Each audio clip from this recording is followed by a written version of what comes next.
ಇವತ್ತೊಂದು ಸಿಂಪಲ್ ಆಗಿ ಮದುವೆ ಮನೆಯಲ್ಲಿ ಯಾವುದೇ ರೀತಿ ಮಸಾಲೆ ಹಾಕದೆ ಮಾಡುವಂತಹ ರೈಸ್ ಐಟಮ್ನ ಹೇಳಿಕೊಡ್ತಾ ಇದ್ದೇನೆ. ತುಂಬ ರುಚಿಯಾಗಿರುತ್ತೆ, ತುಂಬ ಈಸಿಯಾಗಿ ಮಾಡಬಹುದು.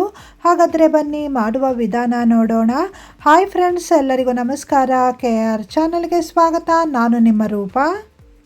ಬಾಣಲಿ ಬಿಸಿಗಿಟ್ಟು ಬಾಣಲಿಗೆ 1 ಸ್ಪೂನಿನಷ್ಟು ಬೆಣ್ಣೆ ಹಾಕಿ, ನಂತರ 1 ಸ್ಪೂನಿನಷ್ಟು ಎಣ್ಣೆ ಹಾಕಿ, ಬೆಣ್ಣೆ ಕರಗಿ ಸ್ವಲ್ಪ ಬಿಸಿಯಾದ ನಂತರ ಚಿಕ್ಕದಾಗಿ ಕಟ್ ಮಾಡಿರುವಂತಹ ಬೆಳ್ಳುಳ್ಳಿ, ಚಿಕ್ಕದಾಗಿ ಕಟ್ ಮಾಡಿರುವಂತಹ ಶುಂಠಿ ಹಾಕಿ ಫ್ರೈ ಮಾಡಿ.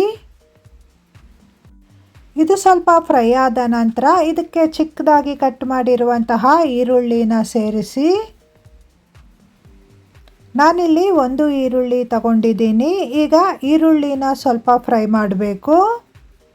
ನೋಡಿ, ಈರುಳ್ಳಿ ಬೆಳ್ಳುಳ್ಳಿ ಲೈಟಾಗಿ ಕಲರ್ ಚೇಂಜ್ ಆದ ನಂತರ ಇದಕ್ಕೆ ಕಟ್ ಮಾಡಿರುವಂತಹ ಬೀನ್ಸ್ ಸೇರಿಸ್ತಾ ಇದ್ದೀನಿ. ನಾನು ಹಾಕುವಂತಹ ಎಲ್ಲ ತರಕಾರಿಗಳನ್ನು ಚಿಕ್ಕದಾಗಿ ಕಟ್ ಮಾಡಿಕೊಳ್ಬೇಕು. ನಾನಿಲ್ಲಿ 6 ಬೀನ್ಸ್ ತಗೊಂಡಿದ್ದೀನಿ. ಹಾಗೆ ಕ್ಯಾರೆಟ್ ಹಾಕಿದ್ದೀನಿ, 1 ಕ್ಯಾರೆಟನ್ನು ಕಟ್ ಮಾಡಿ ಹಾಕಿದ್ದೀನಿ.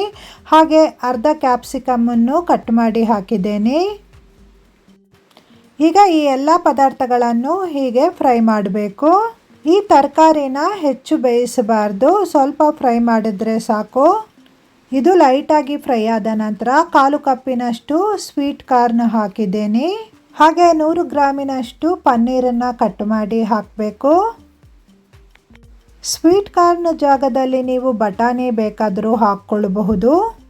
ಈ ಎಲ್ಲ ಪದಾರ್ಥಗಳನ್ನು 2 ನಿಮಿಷ ಫ್ರೈ ಮಾಡಿದ್ರೆ ಸಾಕು. ಇದು ಫ್ರೈ ಆದ ನಂತರ 1 ಸ್ಪೂನಿನಷ್ಟು ಸೋಯಾ ಸಾಸ್ ಹಾಕಿ, ಅರ್ಧ ಸ್ಪೂನಿನಷ್ಟು ಗ್ರೀನ್ ಚಿಲ್ಲಿ ಸಾಸ್ ಹಾಗೂ ಅರ್ಧ ಸ್ಪೂನಿನಷ್ಟು ರೆಡ್ ಚಿಲ್ಲಿ ಸಾಸ್ ಹಾಕಿ. ಈ ಎಲ್ಲ ಸಾಸ್ಗಳು ಸೂಪರ್ ಮಾರ್ಕೆಟ್ನಲ್ಲಿ ಸಿಗುತ್ತೆ. ಹಾಗೆ ಇದಕ್ಕೆ 1 ಸ್ಪೂನಿನಷ್ಟು ಸಿಜ್ವಾನ್ ಸಾಸನ್ನು ಸೇರಿಸಬೇಕು. ಅರ್ಧ ಸ್ಪೂನಿನಷ್ಟು ಆ್ಯಪಲ್ ವೆನಿಗರ್ ಅಂತ ಸಿಗುತ್ತೆ, ಅದನ್ನು ಹಾಕಬೇಕು. ವೆನಿಗರ್ ಇಷ್ಟಪಡದೇ ಇರುವವರು ಬೇಕಾದರೆ ಆಮ್ಚೂರ್ ಪೌಡರನ್ನು ಹಾಕ್ಕೊಳ್ಬಹುದು. ಹಾಗೆ ಉಪ್ಪು ನೋಡಿ ಹಾಕ್ಕೊಳ್ಬೇಕಾಗತ್ತೆ. ನಾವು ಹಾಕಿರುವಂತಹ ಸಾಸಲ್ಲಿ ಉಪ್ಪಿನ ಅಂಶ ಇರುತ್ತೆ. ಅರ್ಧ ಸ್ಪೂನಿನಷ್ಟು ಉಪ್ಪು ಹಾಕಿ ಇದನ್ನು ಇನ್ನೊಮ್ಮೆ ಈ ರೀತಿ ಚೆನ್ನಾಗಿ ಫ್ರೈ ಮಾಡಬೇಕು.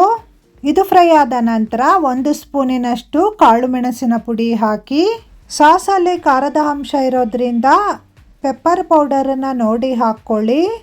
ನಂತರ ಇದಕ್ಕೆ ಚಿಕ್ಕದಾಗಿ ಕಟ್ ಮಾಡಿರುವಂತಹ ಎಲೆಕೋಸನ್ನು ಸೇರಿಸ್ತಾ ಇದ್ದೀನಿ. ಈಗ ಈ ಎಲ್ಲ ಪದಾರ್ಥಗಳನ್ನು 2 ನಿಮಿಷದ ಹೊತ್ತು ಈ ರೀತಿ ಚೆನ್ನಾಗಿ ಫ್ರೈ ಮಾಡಬೇಕು. ನಾನಿಲ್ಲಿ 1 ಲೋಟದಷ್ಟು ಬಾಸುಮತಿ ಅಕ್ಕಿಯಿಂದ ಅನ್ನ ಮಾಡಿ ಇಟ್ಕೊಂಡಿದ್ದೀನಿ. ಅನ್ನ ಉದುರುದ್ರಾಗಿರಬೇಕು. ಬಾಸುಮತಿ ಅನ್ನದಲ್ಲಿ ಮಾಡಿದ್ರೆ ಈ ರೈಸ್ ತುಂಬ ಚೆನ್ನಾಗಿರುತ್ತೆ. 1 ಲೋಟದಷ್ಟು ಬಾಸುಮತಿ ಅಕ್ಕಿನ 3 ಬಾರಿ ಕ್ಲೀನಾಗಿ ತೊಳೆದು ಕುಕ್ಕರಿಗೆ ಹಾಕಿ, ನಂತರ 1.5 ಲೋಟದಷ್ಟು ನೀರನ್ನು ಹಾಕಿ, 1 ಸ್ಪೂನಿನಷ್ಟು ಎಣ್ಣೆ ಹಾಕಿ 1 ಬಾರಿ ಕೂಗಿಸಿದ್ರೆ ಸಾಕು. ಈ ರೀತಿ ಉದುರುದ್ರಾದ ಅನ್ನ ರೆಡಿ ಆಗುತ್ತೆ. ಅನ್ನ ಹಾಕಿದ ನಂತರ ಈ ರೀತಿ ಚೆನ್ನಾಗಿ ಒಮ್ಮೆ ಮಿಕ್ಸ್ ಮಾಡಿ.